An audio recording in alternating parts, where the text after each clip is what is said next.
Okay, tell us what's going to happen next. David Spangler. So I'm going to say a few words about David, and then Mary's going to continue. When I arrived in 1970, I was shown around the very small community with David Spangler and his friend Myrtle Glines, and I can remember being squeezed into the original caravan and how polite David was in trying to squeeze past me. David, if you're listening, that was quite a memory. But David very much was a teacher, a writer, and someone who helped ground some of the early spiritual teachings at Findhorn in 1970, 71, 72, 73. In the Park building was where a lot of the early educational design took place.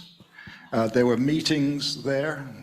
David would talk. There were exchanges. David and his wife, who became his wife, Julie, Malinka Matanovich, Patty Lightstone, who you just saw the words, Locke Bateau, were all part of the New Troubadours. So the New Troubadours was very much a part of that time. And from those sort of educational interactions, the Lorien Association began to be formed, and in the United States in 1975, it was incorporated as a non-profit organization there. And Lorien still exists today. I want to just say one thing about David. He's a remarkable individual, and with his wife, Julie, and his 4 kids, and a granddaughter. You know, they live outside of Seattle, and their home is such a hotbed of hospitality and genuine caring for people. It truly is. And so when it comes to this embodiment of spirit in everyday life, you know, David, to me, is an exponent of that. And I've known David for 51 years. I mean, he's a true friend, and he's a friend to many people. And he's just a wonderful individual, and he continues to this day, teaching and writing and being an inspirer to many. So Mary, how about you? I first came across David in 1972, when my mother and I visited the community for just a day. David was living here. We didn't meet him at that time, but we went away with a lot of the like pamphlets and little booklets that there was the original Findhorn Garden sections on, you know, about like 20 pages in them, that sort of thing. And one of them was something by David called The Vision of Findhorn in World Transformation. And it had a profound effect on me, as did the other ones, other papers as well. There was something about the promise and potential of what humanity was here for. And not just humanity in general, that was partly that, but also in every individual human as well. It was extremely inspiring. I came back the following year to live. By then, David, who'd spent 3 years here, had left. And over the winter of 73, 74, there were almost daily what we called college classes, like 4:30 in the afternoon after most of us had stopped working. We would have these different classes, and at least once a week, these involved listening to taped talks that David had given while he lived here. David had a very soporific voice at that point. And after a few minutes, most of us had fallen asleep. But we were informed by people who we assumed knew that we actually were absorbing it all subliminally. I also worked in the publications department, and I transcribed and typed out a lot of David's talks into study papers and into books. And I like to say that I absorbed his teachings at the time through my fingertips. And essentially, I've followed I've followed David's work ever since, as he has deepened his own exploration into what we're here for and humanity's relationship with the earth and the interdependence of everything, and together with his subtle colleagues. And as Roger says, he has this huge body of writing and work, and one of his books is called Memoirs of an Ordinary Mystic, and I think that is really key. There's something about, he's developed what he's called incarnational spirituality.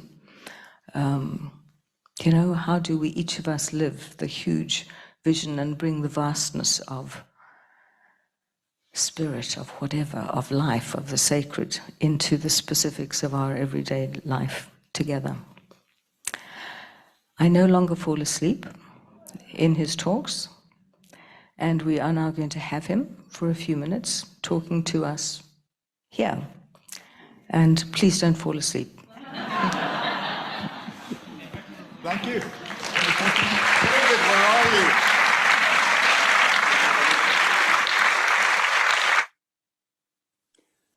Hello, everybody. It's after you've heard all the stories of the founders, I feel very privileged to be here as part of this celebration.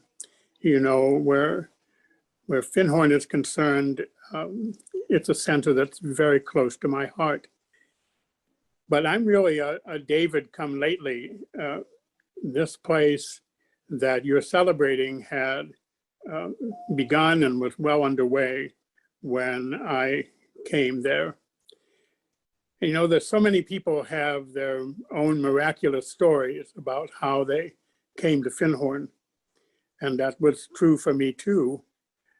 I'd first heard about Findhorn from Anthony Brooks, who, with his partner, Monica Parrish, had the foundation bungalow there in the community. And Anthony went around the world giving these illustrated lectures with slides from various centers that he had visited.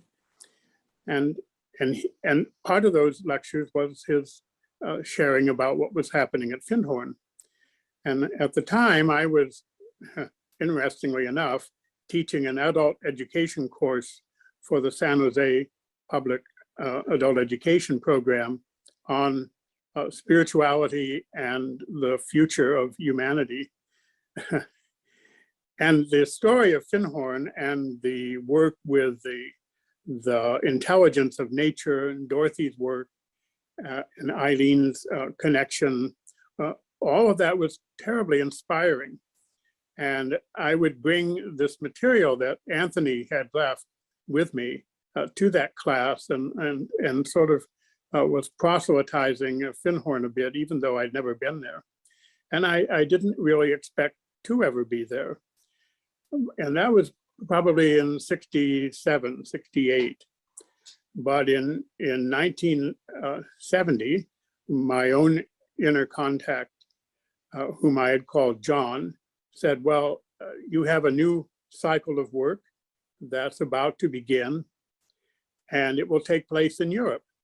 And this is what you need to look for. And in the particular kind of communication that we had, he showed me what I would describe as an energy field. He didn't say, go to Scotland or go to Europe or go to London. He just said, this is the energy that I want you to look for. And I had a very close friend at the time who would go to London every year. And she said to me and to my partner, Myrtle Glines, I'd like you to accompany us. She was an elderly woman in her 80s, very wealthy. And she said, I'll pay all your expenses and you come with me to London. So we did in the summer of 1970. And I thought, well, this is an opportunity to go up to Findhorn. I'd heard about it, of course, as I said. and I'd like to see this place for myself. A number of people whom I met then down in London said, oh no, you don't want to go to Findhorn. That's a place run by charlatans and would-be psychics, and there's a bunch of old ladies up there sitting on the beach talking to these little fairies, and it's not what you want to get involved with. But I had this strong inner sense that I needed to go up. So I phoned Peter, and he said, oh, come right up. So Myrtle and I took the train up and arrived in the morning. It was an overnight train. And the one thing I remember is getting off the train and suddenly being embraced by this huge sweater, which was worn by Peter Caddy. He just came up and gave me a bear hug. And that was my introduction to Peter. So he piled us into the car, and off we went to Findhorn. And when the car came through the entrance to the trailer park and went up to where the bungalows were, there it was. There was this energy field that I'd been told to look for.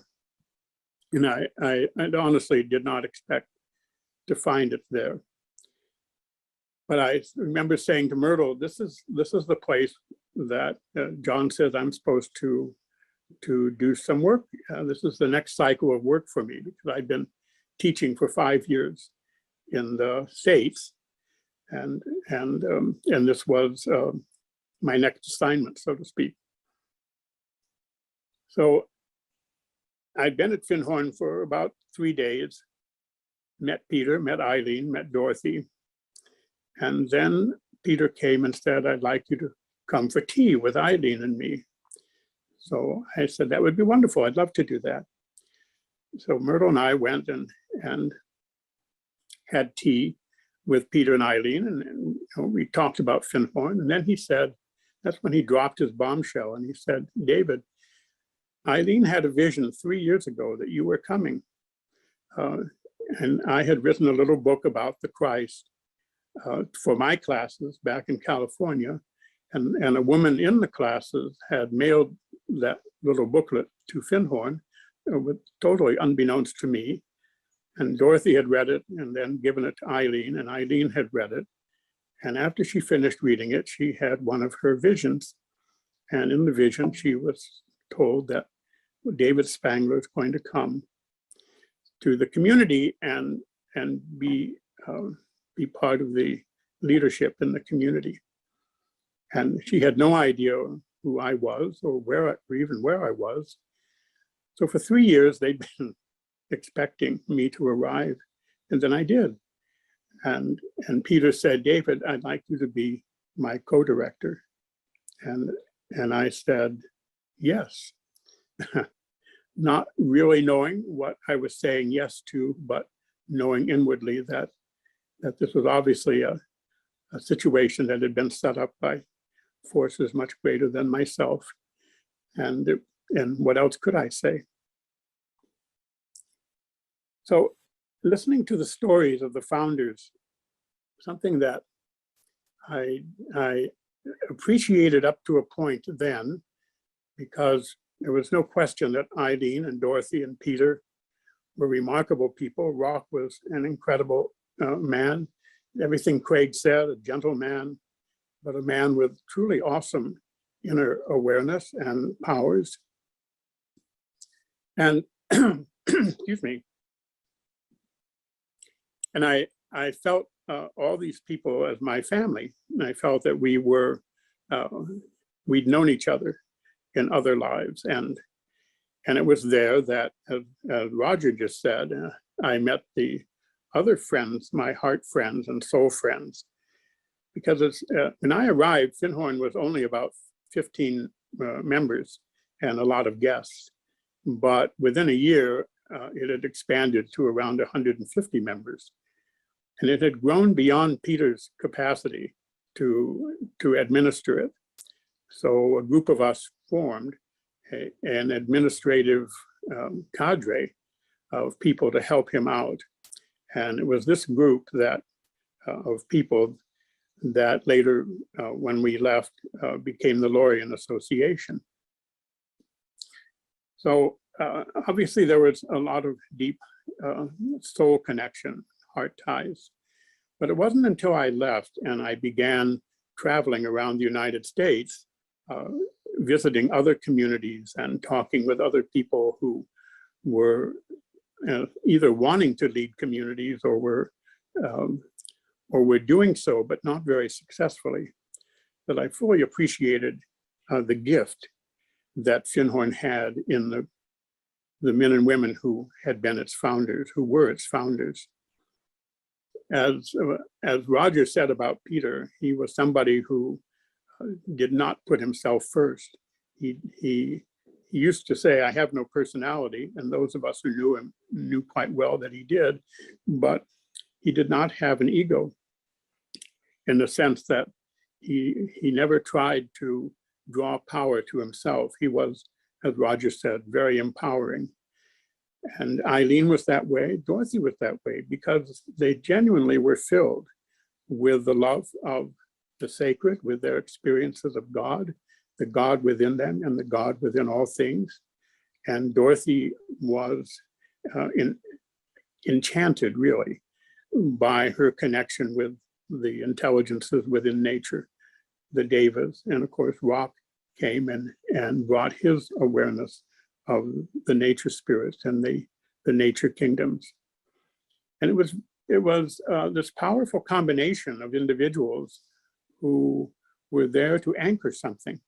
And just the same call that I've been responding to, which was that we're entering a time in human history when we absolutely have to see the world in its wholeness and represent and recognize that all life is interconnected, all life is interdependent, but that life extends beyond the physical dimension, that really the world is a great ecosystem, a great ecology that includes both subtle and physical domains. And I've been aware of the subtle world ever since, well, as long as I can remember, for my entire life. And for me, the subtle worlds are simply another ecosystem that's filled with organisms that don't inhabit physical bodies, but do inhabit bodies of energy and spirit. And there's nothing supernatural about them. They're part of the ordinariness of the universe, but it's an ordinariness that in our culture in the West, we've truly forgotten. And part of Finhorn's task was to remind us to bring that awareness of the wholeness of the world and our ability to connect with its spiritual and subtle domains back into cultural memory, back to highlight that and to demonstrate it, so that it wasn't simply a theory and it wasn't just a religious belief or a mystical belief or an occult belief, but it was something that was practiced. It was something that was demonstrated. It was something that was embodied in people's lives.